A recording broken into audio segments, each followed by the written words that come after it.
Hey, what's going on, everybody? It's Marcus from TCG Discussions coming in with my first place Enel deck profile today.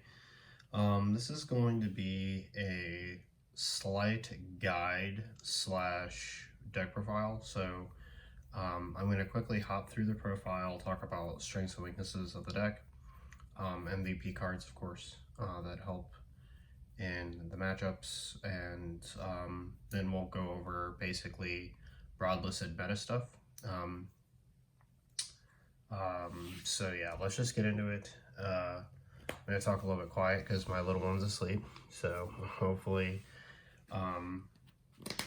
nobody gets woken up. But let's just start off with the leader. So this, in my opinion, is the best leader in the game.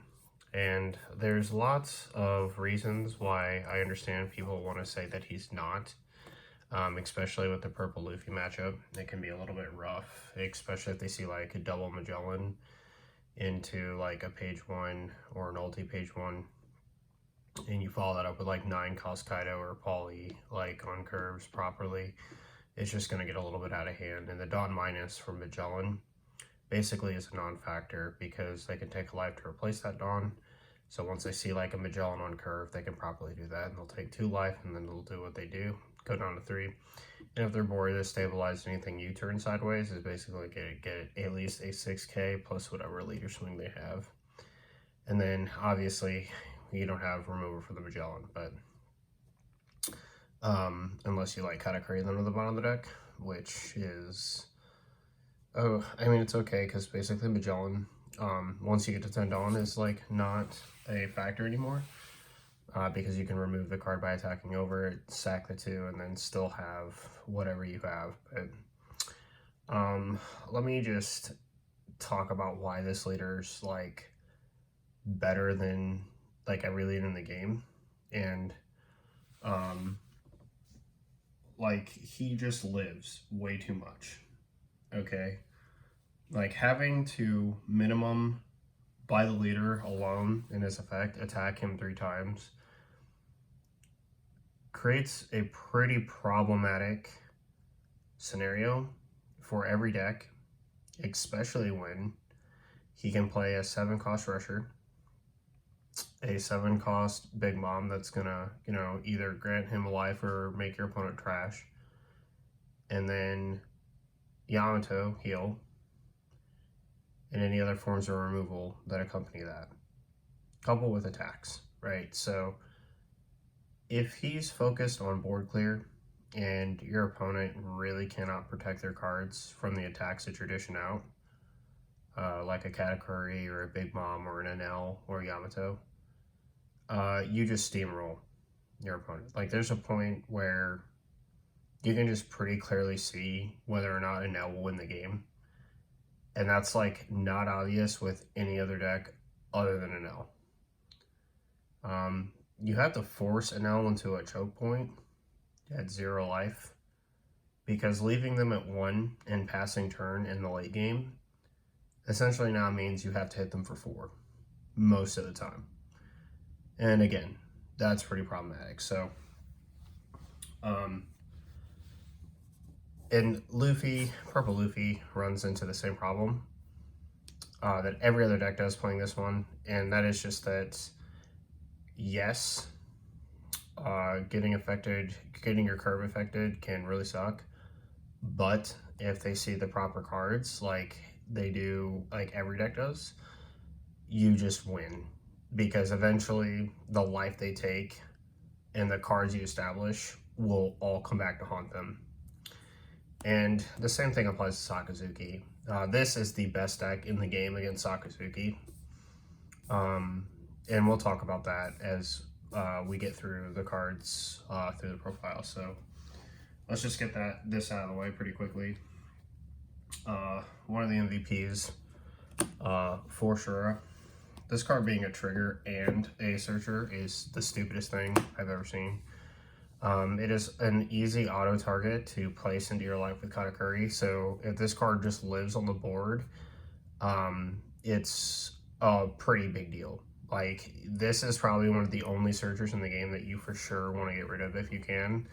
Because if I can kata this card back to my life, it is not only a life defended from your attack, it is a generation of value of another card in my hand, which is just completely ridiculous. Then the first reason why this deck is really strong against Sakazuki, Holy.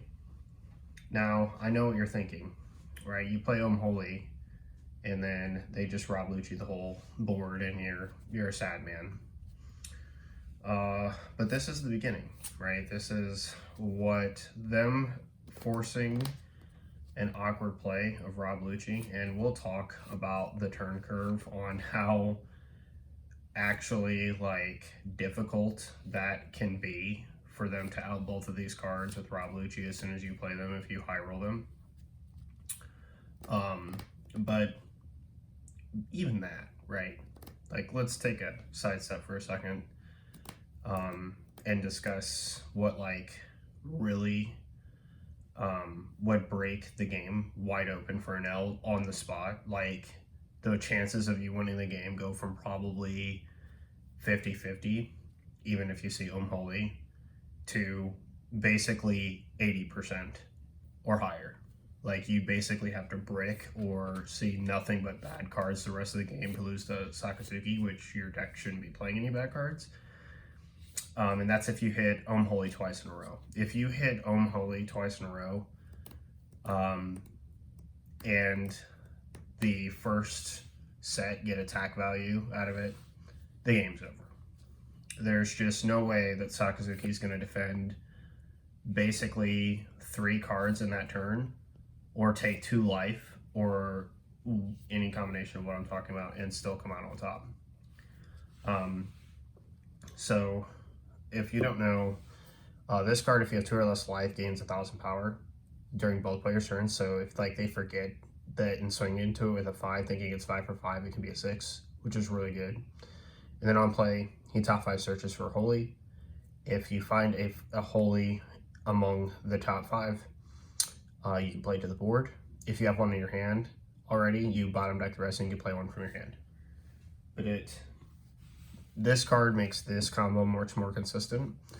I've even considered trying to play the island just to make this whole dynamic a thing. Just having like so many ways to get this combo off, because against Sakazuki, you have to win by draining the resources, and a set of these must be answered.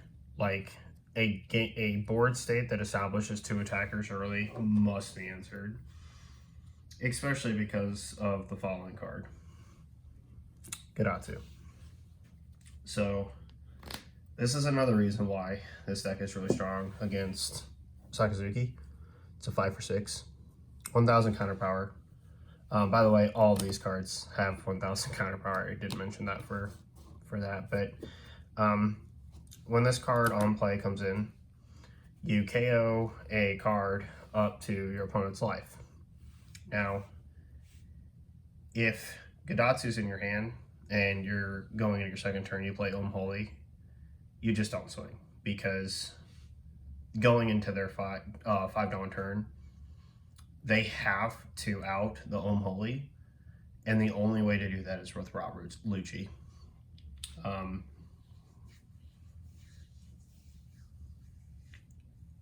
It is doable with like double Hound's Blaze plus Leader Swing and a Great Eruption or an Ice Age. But if they establish no cards to the board that can attack you, you're going to take that. You're going to take that every day. And the reason why Gidatsu is so strong is because following that turn, if they do out the Holy with Rob Lucci, it auto dies to this card because you don't attack their life. Now, I've talked about the starvation, which actually I'll say that for the later portion of the video. Sorry, I'm a little bit all over the place right now. I'm like super tired from work and stuff, but in the tournament. But like all that to say, Gidatsu punishes the 4-cost play. And if they didn't play a 4-cost play because they were at 3 Dawn, they go to 5 and they go to Rob Lucci your board. This card will punish the Lucci, and then you can start swinging. Because at that point, they lost any of the value that it cost them in their hand, plus the later swing at your life, which you want to take. You want to get down to 2. And then any other like following value that's just like super good for you. Um, and Gadatsu being, again, a 5 for 6 is going to be really annoying because he's going to start demanding 2Ks on the spot, which is part of the reason why, like, Ohm is so important, because if you get down to 2 life, you know, he's at 4 for 6, which is just really strong. Next, Satori. Another reason why this deck is really good against Sakazuki. It's our 2K, 5 cost 5.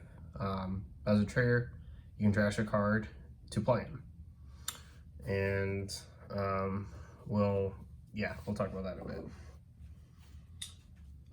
Another card that on paper I really like for the deck, but in practice is just failing me like in every turn, and it's Charlotte Cracker. I have so many mixed feelings about this card in this deck for a whole host of reasons. Number one, he's not one that I'm excited to play from my hand. I really want to sack him out of trigger, as a trigger out of life. And when he's hit out of life, it feels amazing. His trigger is you can pitch a card and then play into the board as a trigger. He's got 1000 counter. He has a Dawn X1 effect. If you have less life cards than your opponent, this card gets double attack and 1000 power. So if you put 3 Dawn on him, he's 8, gains double attack, and then 1000 power going to 9, which is just busted. And you're a 4 life leader, so against like Katakuri, you're going to be lower. Against Sakazuki, you don't swing very much early until like you get your own homing online, and then we'll talk about that here in a bit. So if this card does hit trigger out of life, it's really good. But the problem is, and the reason why I think I'm going to cut it, is because it is so weak against Sakazuki unless you trigger this. Because committing 4 Dawn to this card is just not the play. This card is super bait against Bella Betty, because they will like intentionally hit you down so they can just like double trigger you and then like crack back at you. I found that out the hard way today. It was kind of a salty moment, but it's okay. Shout out to you, Braden. You did good. On the support triggers, Capone Gang Beige. Incredible card. Not allowed to say. Probably one of the sackiest trigger activations in the game. It's even funnier when like you play it on board and then tell your opponent like out the card, or I'm going to Katakuri it into my life next turn. Next we play 3 Shirahoshi. When I cut Cracker from the deck, this is going to go to 4, 100%. Shirahoshi is insane for a multitude of reasons, and I know that there are a lot of Shirahoshi deniers out there. You're trolling yourself. She is a Beji's a 2K, and for the record, if you don't know what Beji does, I'm sorry, I'll get to Shirahoshi in a second. If you don't know what Beji does, trigger, you can place in the trash, and then you can choose one of your opponent's characters leaders and they can attack, but it's pretty good. But Shirahoshi, so she is busted for a multitude of reasons that you just can't deny. And she is very vital to Enel's overall game plan of attrition. Okay, so she's a +1 as a trigger, so trigger, she plays the card. And she's got the effect of Graceful Charity from Yu-Gi-Oh! Where you draw 3, discard 2. I cannot explain the number of times this effect will come up when you play this deck, because you will brick with a lot of cards in your hand that do you absolutely nothing in a game state where you need other cards. She is easily one of the best cards in the deck for the sheer fact that she adds a net +1. Anytime you net plus with an L, you are breaking your game plan so much further, like by like small marginal percents that add up over time. So for example, in the finals today, it was an L versus an L, but I saw Shura to start the game. I hit one Shura out of life. I Katakuri'd one back, and then it died, and then I played it another one. And the 4 cards I generated from that completely warped the game into my favor. And the same concept applies to Shirahoshi, okay? So in the matchups where you're going to grind, these pluses really matter. The discard too is also really important because if your hand is clogged full of nonsense and you draw 3 and pitch 2 of the worst cards in your hand, it feels amazing. Furthermore, her being a trigger like this and then getting put back into life by Katakuri is disgusting. Like, basically, that turns her into a draw 6, discard 4, and that is so much filter through your deck that even Sakazuki vomits a little inside. Like, it's just so good. It's just so stinking good. Next, on to my MVP against Katakuri, Sanji. We play 4 of him. Easily a way better trigger than Cracker for a host of reasons. He is a blocker. And with 1000 counter trigger out of life, you can pitch a card from your hand to play him, and he's a 4 for 5. So when we pitch 1 to play him, he's a 5k attacker, which is very, very relevant. But this card literally won me my Katakuri matchup today.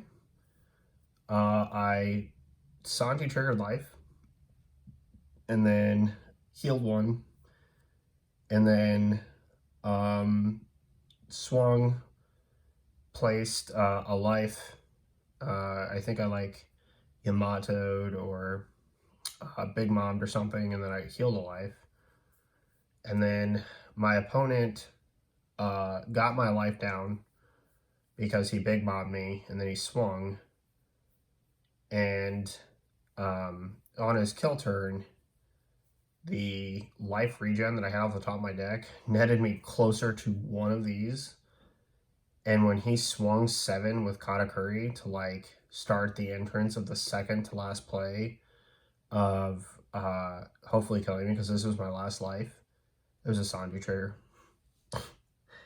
It was a Sanji trigger, and it like literally floored the game wide open. He had 2 life with 1 card in hand, and I had on the board, I think, Katakuri, Big Mom, Sanji, Enel, and my leader. So he was screwed. Like, even with like a Beji trigger, like, it didn't matter. So Sanji really saved the day today against Katakuri. And he's, and again, another insane trigger. Like, a small tactic is to swing with him and then place him into life with Katakuri. So he acts as a double life blocker immediately versus just having like the block and then like having another card be in life that like you get back to your hand. This card has immediate value in both ways. He swung, did damage, and he's going to get to reblock and block another life, which is super strong. On to our like boss cards, I guess. We play 2 Inland. So a card to consider bumping to 3. If I'm honest with you, she's really strong in this deck. But Shirahoshi definitely needs to be at 4 if I start increasing her and Katakuri or Enel, whichever I decide to go with. But she's incredible. Like, if you play her early, like, let's say you're down to 2 and your opponent's at like 3 or 2, and they see this on curve at 7 or at 7 with 1 Dawn open, and they start trashing a life. Like, when you trash a life against this, like, if I have 2 life left and I play this card down and you don't heal me and you trash a life, I've won inside. Because this card essentially acts like a big bomb, because the whole idea of like me gaining another life is kind of troll. Like, if it's kind of troll if I'm at 3 and I gain a life. If I'm at 3 and I gain a life and go to 4, I'm going to take it. Like, I won't have a problem with that. But it's just more cards in my hand. But when they trash a life off this, it feels so good because you have to out this card. Hopefully you do. Because if you don't, this is an 8K swing just turning this way real fast. And then furthermore, rush Enel behind this card on the following turn, or Katakuri, or Yamato, which we will be at if we can play this card, period. That is just going to be a lot of pressure. And if you trash a life for this and I get to swing like 5-8 at you at the minimum, and I like regen a life off a Yamato for the play, you're just going to be so far behind, either in cards in hand or whatever. And then the life is just going to start to really quickly fade, unless you're playing it now. And then it may never fade, because that's what this deck does. Next, onto another MVP. This card needs to go to 3. Rush Enel. He's got Rush. And he's got a once per turn clause that you can, if he would be removed either by battle or KO or like bottom deck or whatever, you can trash a life instead, which is absolutely busted. It's a 7-for-7 swing that comes down immediately, no counter power, much like Lin. But this card needs to go to 3. I'm even going to consider building a deck where he's at 4 of in some capacity. The reality is this card against Sakazuki is absolutely berserk. This one card's value is what tips the Enel matchup in his favor. If they cannot double out this card in a turn, they lose the game. Like, it's seriously that strong. I watched the guy I played in the finals. Shouts to you, Danny. He was playing against a Sakazuki player, and he dropped 2 of these in the game and couldn't get rid of either of them, and he just lost. I mean, there was just no coming back from it. He is sticky, annoying, and yes, trashing a life is not the greatest in Enel because you're not getting any of the value.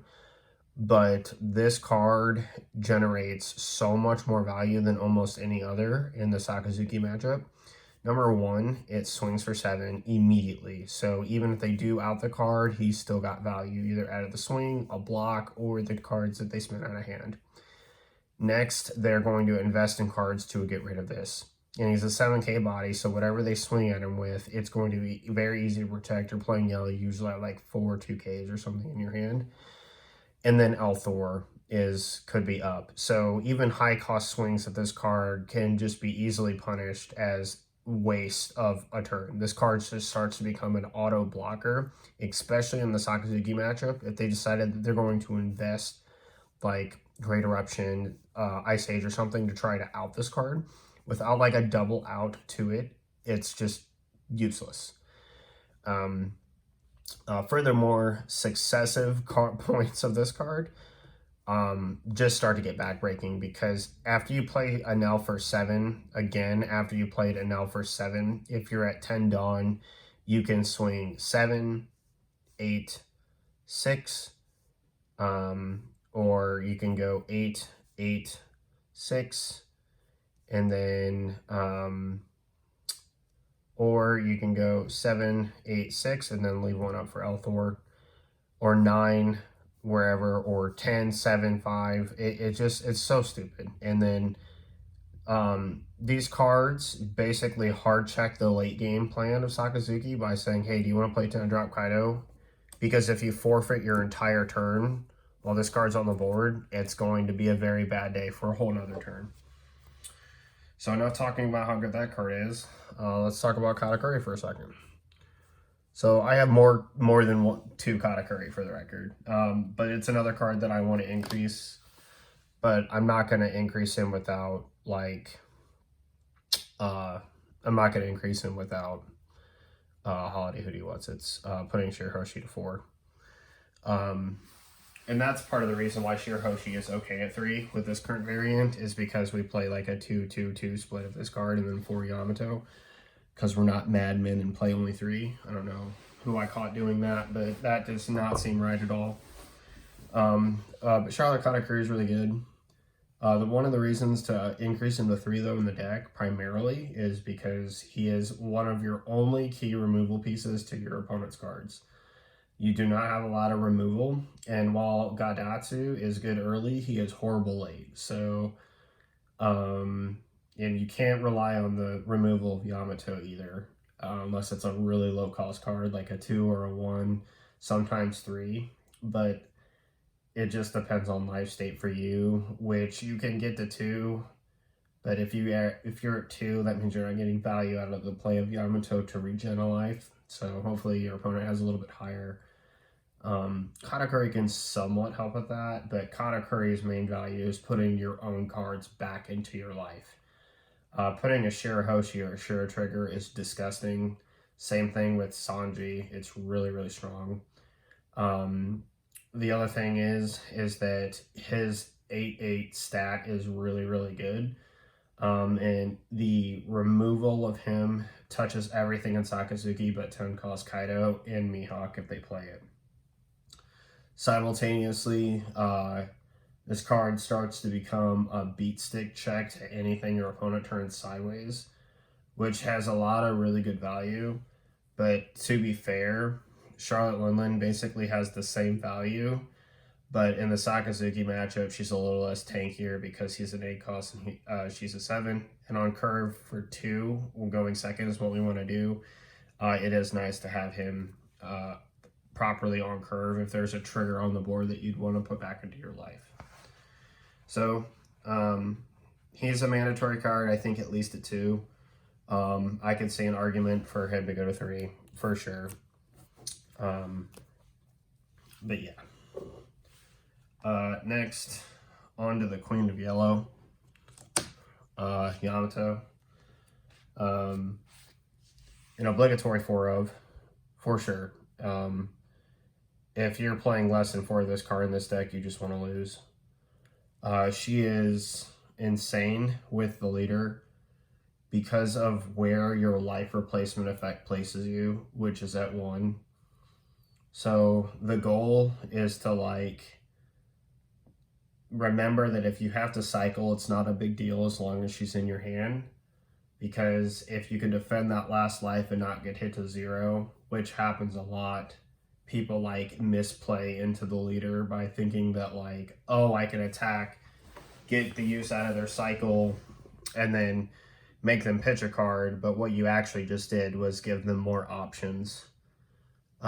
You're not actually doing anything. That the game state doesn't change. You just gave them more options to potentially hit like a Sanji trigger, which would put a card on the board, or a Shirahoshi, which would mulligan their hand a little bit, or something else.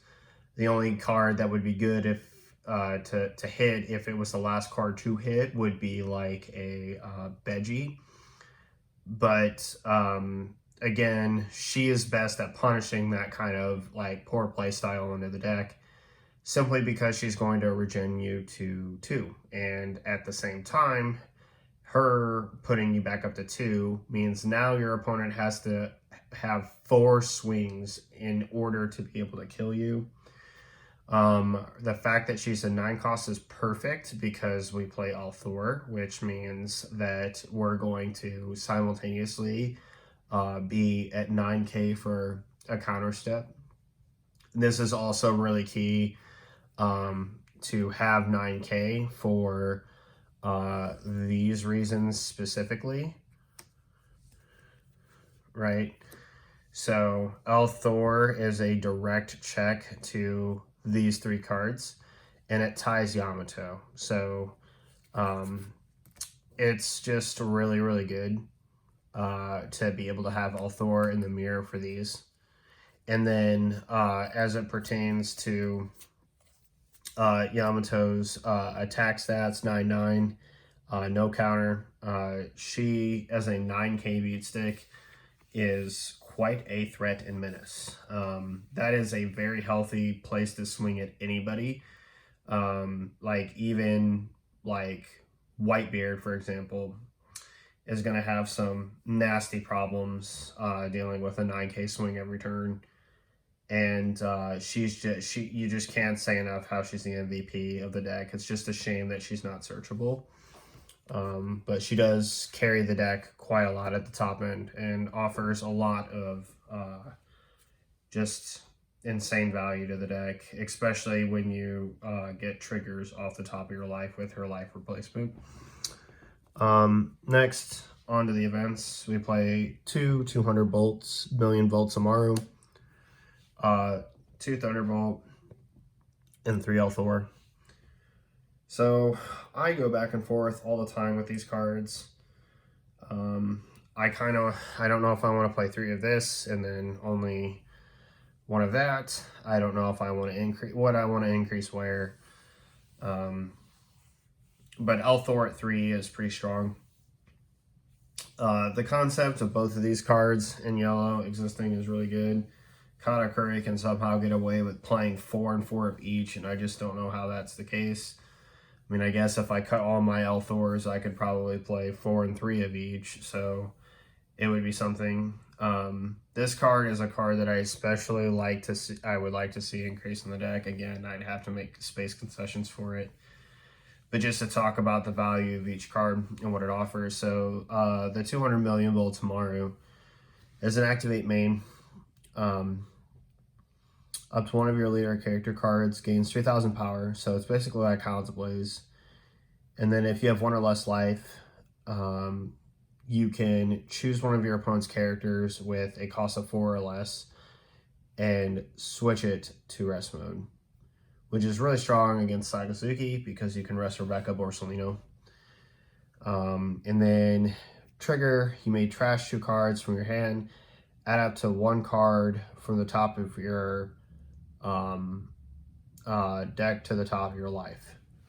So a combo that you need to understand with Enel, the regen effect is a thing that you can do, but the pitch effect happens after. So if this is the last card in your hand, or the last trigger in your life, and then Enel's effect would proc to regen, and you have 2 cards in hand, you pitch to 2, and then regen off of Amaru, and then regen off of Enel, and pitch nothing. And you gain 2 life. Otherwise, if that scenario pops up in any other way, you'll have to trash a card to gain a life. In which case, gaining 2 life off of a trigger and an Enel effect is disgusting. It's just disgusting. Thunderbolt, card needs no introduction. On play, trash a life, KO 5 or less. This card exists to answer Rebecca primarily, because it cannot hit Borsellino and it cannot hit Sabo. But it can check Rebecca, and then you can rest the Borsellino. So we kind of got a little bit of a combination in there. Yet more reasons why the deck is good against Sakazuki. And we'll get to the fundamental philosophies of that soon. But Elthor, really great. Counter up to one of your leader or character cards against 2,000 during this battle. Then if your opponent has 2 or less life cards, that card gains an additional 2,000 power during this battle. So your opponent, I repeat, your opponent has to have 2 or less life. Be careful when playing this card. Many people make mistakes and misplay with that effect, thinking that they have to be at 2 life, much like for a Rad Beam, for example. And then as a trigger effect, K up to one of your opponent's characters with a cost equal to or less than that of your opponent's life cards. This is basically like a Gedatsu Bolt. So, yeah. It just depends on when you use it, but you primarily use it defensively. And it's really strong with Yamato, for sure. Because the reality is that what you're saying when you regen a life with Yamato and have L4, excuse me, is that the card must minimum swing with 9. Okay, it must minimum swing with 9, because this card basically acts as a whole nother life at that point. Because if you block an 8 by going to 9 with this, and they don't touch your life with an 8k swing, that's just going to feel absolutely bad. but 9 is an investment unless it's a high-powered card like Yamato. So yeah, that pretty much does it for the deck profile. Sorry, that was a 35-minute kind of ramble fest stomper. But let's talk about why Enel is so good into Sakazuki and just the overall matchup spreads. Okay, so aside from this card, which can be a complete thorn in the opponent's side, we need to talk about the entire deck in general. I guess in this variant, this card would matter, but I'm going to cut it. Okay. And these two especially being really gross. Okay, so the 200 million volts of Maru basically comes in at the point where you want your opponent's blocker to get out of the way. And when you're at 1 or less life, this card comes up a lot, especially since you can recycle into 1. You can do something with it. You know, I just realized this card kind of looks like Maharaga from Jujutsu Kaisen. That's kind of interesting. Yeah, I never really noticed that. That's like kind of nuts. So Shura is insane because he searches these cards. It's also a trigger that you play off life, and it generates you a +1. In the Sakazuki matchup, you're always looking to grind a little bit, but many people play the matchup, in my opinion, with Enel very wrong. Like, for example, if they get Ohm Holy, they just basically do not swing with the cards. And they think that, like, whatever Sakazuki plays, I'm just going to regrind them out. And that is just a terrible philosophy, basically, to hold.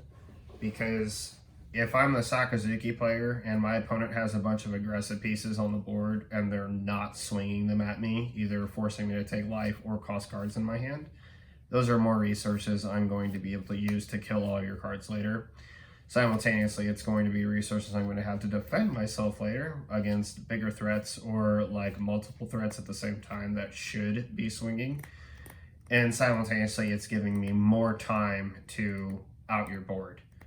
So for all those reasons, everybody who decides to play Ohm Holy and then just play Gadatsu Pass, stop doing that. Right? If you want to beat Sakazuki more consistently with Enel, in my view, there's no point in giving Sakazuki an entire another turn to crap on your cards. It just doesn't make any sense to me how anyone came to the conclusion that that was the line of play that we needed to go to. And let me explain how difficult outing Ohm Holy actually is if you take going second from Sakazuki. This changes quite drastically if they went second, because that one Dawn actually makes the difference of what they could use in combination of cards. But obviously, if you play an Ohm Holy on your second turn, which would be at 4 Dawn, the only way for them to kill both of them is to have a Rob Lucci in hand. Rob Lucci is going to require that there will be 3 cards, which if they've cycled every single time or seen a Brenu, they will. Simultaneously, they are going to need a swing at life to give you a card. On top of that, they'll have to reduce Ohm by, not Ohm, but Holy by 1. At 5 Dawn, they will need Ice Age and Lucci. So one of the cards that they're going to need to cycle back will probably be the Ice Age. If not, there is no way for them to out both of the cards. Period. End of discussion, no ifs, ands, or buts. There's no combination of attacks or cards you can play that will out both. The only other way that this could work is if they decided to attack, then double Hound Blaze after using 1 Great Eruption. But at that point, that brand new, they better have a brand new on board. Otherwise, the Hound Blaze literally doesn't do anything. And I cannot think of a more wasteful use of Hound Blaze, a double Hound Blaze in my entire life than just seeing Holy by themselves get wiped off the board for no attack value. I mean, that would just be a colossal, unfortunate circumstance to bear witness to. It would just be awful. So yeah, like if you, all that to say, if you've taken second and you play Holy, it is impossible for them to out both of the cards without having a Ice Age and a Lucci in hand. And if they do, they don't have a blocker. And that is where this next card comes in, okay? This card. So let's say they do out your board, and the next card in the curve chain is Gadatsu. You can Gadatsu the Lucci immediately. Remember, the entire time, if you haven't swung with lead, you played Shura, you didn't put Dawn on him and swung, and then you played Holy on the turn before, and the only thing you did was not swing once with your leader when you had the opportunity to, which isn't terrible. But this makes the Lucci play punish for them now, right? Because you're establishing a 5 for 6, you're immediately asking them to out this card now, and you can now swing 6 with your lead, attempt to take more damage or cards out of their hand. They may give you a 2K if they're feeling froggy, but they need to realize that now this card is a card that must be outed. And make no mistake, Sakazuki at 7 Dawn can out this card like it's nothing. However, it is still going to require resources for them to take this standing card from you. If they did not, however, right, and let's just say they like Dawn 7 swung on the previous turn, they did not out both of these cards and you're at 2 life and this is the card that survives, you have a 6K swing, a 6K swing, and then they have to get rid of this card in some capacity because if you got rid of the Lucci, right, well, if they Lucci'd you, obviously they probably got rid of both these cards. Maybe, because sometimes I see people play Lucci to kill only one card, which is also extremely tragic. But the idea is that this 6K pressure nonsense that's about to come is going to start draining 2Ks fast. And all those I'm a fan of pitching to Shigi for my hand fans are about to be really, really salty really quickly that they got rid of the card. So the bottom line is like, if you have Gadatsu in hand after playing Holy, you repunish the Lucci play if you've taken second with the Gadatsu, and yet it's going to cost them more resources to get rid of this card. And I know what you're thinking. Well, Marcus, look, that's all fine on Perfect Curve. But, I mean, if they out the Gadatsu and I don't get any value, and Holy didn't give me anything, what do I got? Well, what you got was a leader swing, a Great Eruption, and a Hound's Blaze probably out of their hand in order for the Gadatsu to die. So, all that to say that it's going to be really easy for them to do. What's important is the follow-up to whatever that is. And if it is either this or this lovely lady, it's going to be a sad day in paradise for Sakazuki, okay?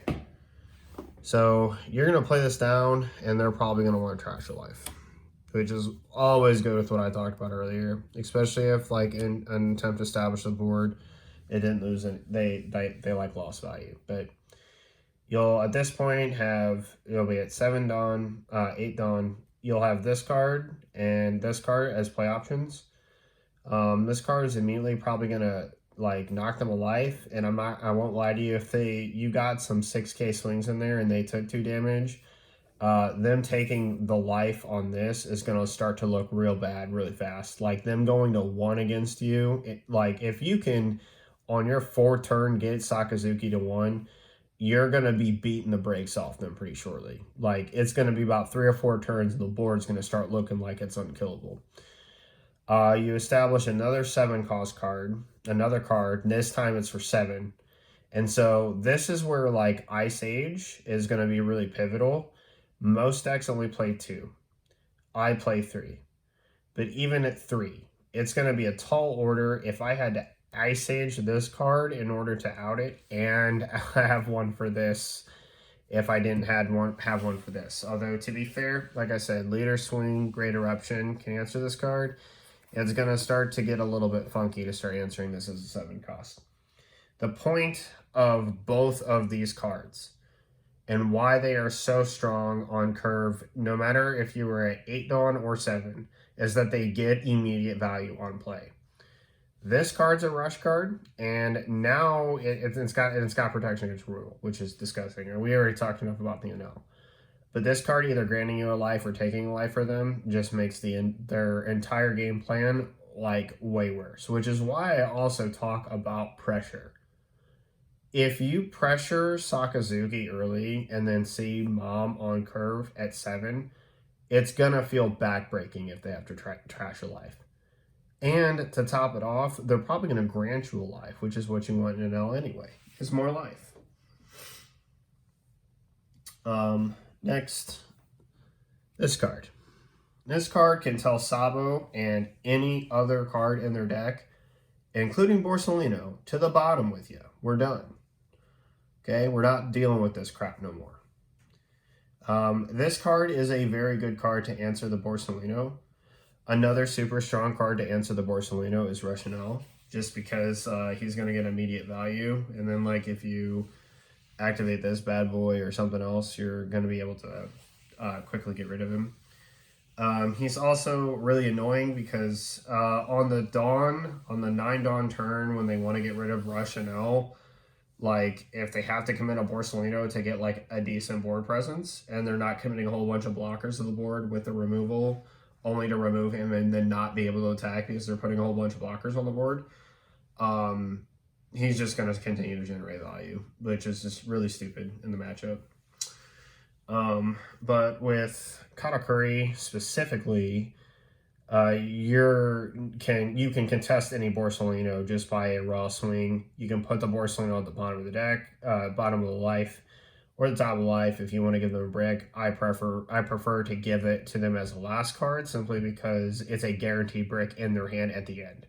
It's not something like they're going to get early, decide not to play, and then cycle it for a better card. It's like going to be the worst card of the last cards to get to their hand. And then on top of that, you know, this, after outing this, and after outing out some combination of these cards, this card is going to start to, this is when your cards start to stick. Okay, it's when they start to have, like, real value. Especially if, like, this guy has just petered his way onto the board and then not really done anything. He's just kind of chilling over here. And then you get to put this back in your life. Like, it's going to start to feel really bad for your opponent. And then the backbreaker. So I want you to see exactly why Enel is better than Sakazuki by just looking at these 7 cards. I just take a look at for it, and what do you see? You see a deck that can go wide and go tall. And it does that by playing cards correctly on curve every turn that are immediate deficits in value in the matchup. Okay, value in taking away from a card or adding a life, value for adding a life and potentially taking away like a card. Like, you might be able to pop a brand new with this thing, for example. So that's not a 6K card off of a Hound's Blaze that bottom decks a card. But the number of answers to the board states that you're starting to create as you transition into the end game will eventually bleed them dry of resources. The only reasonable answer is by either their 10 Dawn turn with a blocker up and 1 to 2 life, preferably at 1 life, 2 blockers, or They're 12 on turn with the same scenario if feasible, but against Enel, it should not be if you've pressured correctly, is the 10 cost Kaido that draws 4. That is the only card in this entire game that can flip the match on its head. But if you're aggressive enough early, you can force the issue so much so that the Kaido can never come down. Which is why I say the attack value out of all these cards is super monumental. Yes, you're going to give them more cards to be able to help out your board, but the stall game runs right into Kaido. So you're kind of screwed either way, because the 4 cards that they're going to get off Kaido, they're still going to have all their life to get those cards later. So you might as well give them those cards now. Even if it results in you losing your board every turn, they're going to run out of resources, and you get continuous resources off of your life, coupled with your other regen effects, and then the eventual pressure that you're going to need to put on the board and that they have to answer. So Enel is the best deck against Sakazuki because he goes tall and wide. Like, there's just no other deck in the game that has a combination like this. Katakuri doesn't because of these 2 cards, even though you can play both of them in there. And then to further muck up the game plan, there's all these triggers that just play out of life and have immediate attack value at Sakazuki. Like, literally playing Satori and Sanji is going to be super good. Like, if you trigger the Sanji out of life, for example, turn the card sideways, and then play Katakuri, like, that's the kind of value play I'm talking about. Same thing with Satori, to just give your life another, give yourself another life, and to give yourself a 2K potentially back can be really powerful. And then Charlotte Katakuri can swing the game if he's triggered early and they've gotten super aggressive. Just something to consider and think about, but I'm probably going to end up cutting the card. So, in summary, Enel is the strongest deck in the game, in my opinion, into Sakazuki. And for every single reason that he is the best deck in the game into Sakazuki, he simultaneously dumps on nearly every deck in the game, excluding Sakazuki. He is the gatekeeper of all of the top tier decks, in my opinion, and I said this at the beginning, to everything below him in the tier list. His worst matchup is supposed to be Purple Luffy, but I don't feel that at all. I feel that, like, that matchup is like a 60-40 favor to Enel, and I might be, you know, on that next level-ish because I'm tired. But I watch Enel players all the time play against Purple Luffy, and it just feels that unless they have double Magellan while making the Enel player go first, you kind of just eventually lose the game. Like, it just gets to be too much. Like, you take life to ramp, and they just start ramping life, and it's just like, what's happening? What's going on here? It's not good. And I'll tell you right now, Purple Luffy hates this card. Purple Luffy absolutely hates that card. Like, with a burning passion, they hate Charlotte Linlin. Like, it is the most annoying card to come down for them that they could possibly work with and fathom. Like, I'm not even trolling. Number one, them trashing life just essentially means -1, don't ramp, which is no fun for them. And then you gaining a life is the same thing as a death sentence, simply because it's going to be more cards, more triggers.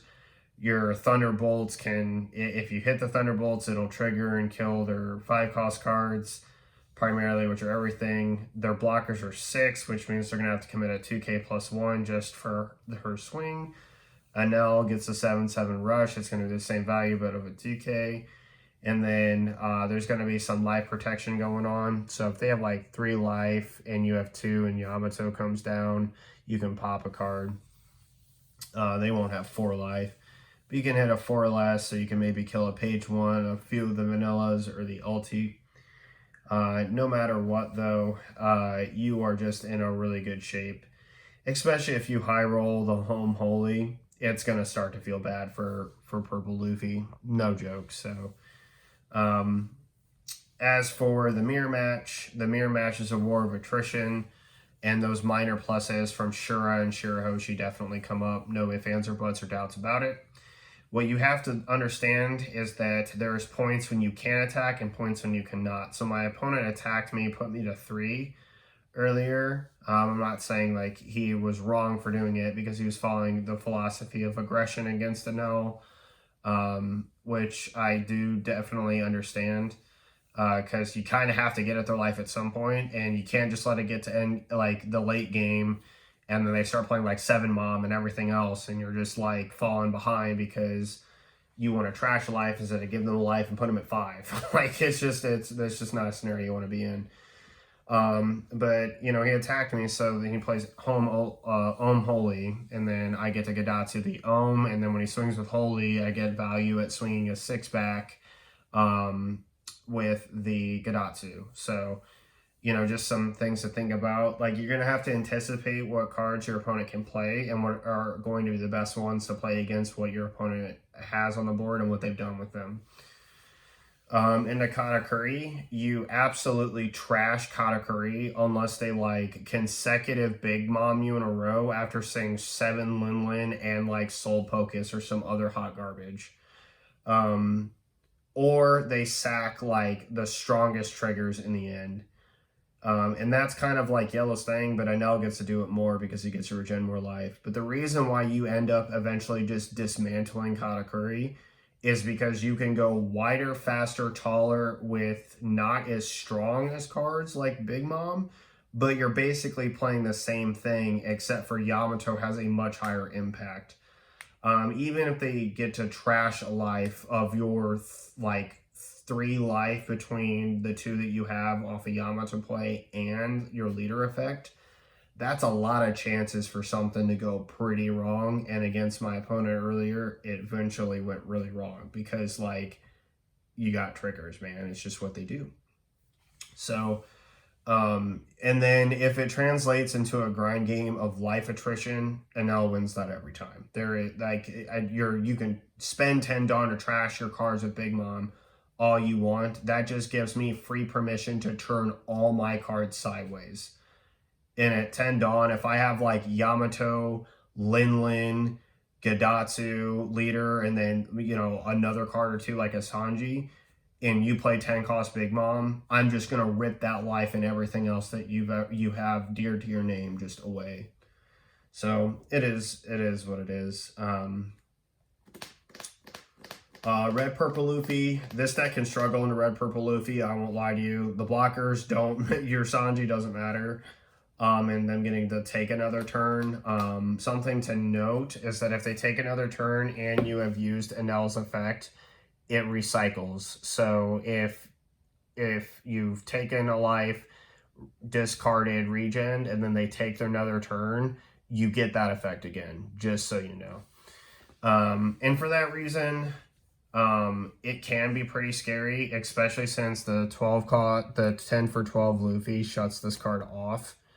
But what you have to remember is that it's going to be hard for them to craft a kill turn against you if they bottom deck their entire board. So, Enel's a little bit favored in that. Everything else, you're just better than. Red Purple Law can be a little bit annoying, but again, you just out attrition them eventually in the end. The guide to play the deck is pretty straightforward. 2, 4, 5, 7, and then 8, 9. You just want to make sure that you're thinking about the best cards to put in your life with this, the values you get off of this, and the fact that Yamato, she is just a beast in this deck. So, I don't have very many, like, super tips for you. Thunderbolt of Life into this is super strong. Like if you're at 2, you can Thunderbolt down to 1 and then you can activate this. So that's a little cute combo to think about. I already talked about what to put in life with Katakuri. Shura at 4 is hyper consistent, so if you can put this into your life, you could basically guarantee that Holy is going to go down, because if Shura top 5 searches and misses a Holy, but nets you an you're going to get another top 5 search for another Holy. Same thing, Karakuri can put back Sanji, so just remember that. Cut Cracker from the deck, he's not very good. Althor is really insane with Yamato, because it's basically like now 5 life that they have to go through, or 5 attacks that they have to generate. Shirahoshi's nuts is another target for Kata. Other than that, it's like straightforward happy hunting, guys. I think I've also explained the attack philosophy against Sakazuki, so I hope that like really you guys get it and it kind of sinks in a little bit. Like, you can't just give Sakazuki time to out your board. You're just going to lose the game that way. And the more time they have, the faster they're going to get to 10 cost Kaido. And then once they hit 1 10 cost Kaido, it's a problem. If they hit 2, you've lost. So that pretty much does it for my Enel deck profile and guide. I hope you guys enjoyed it. Thank you so much for watching. I will catch you guys in the next one. This is Marcus from TCG Discussions signing off. Laters.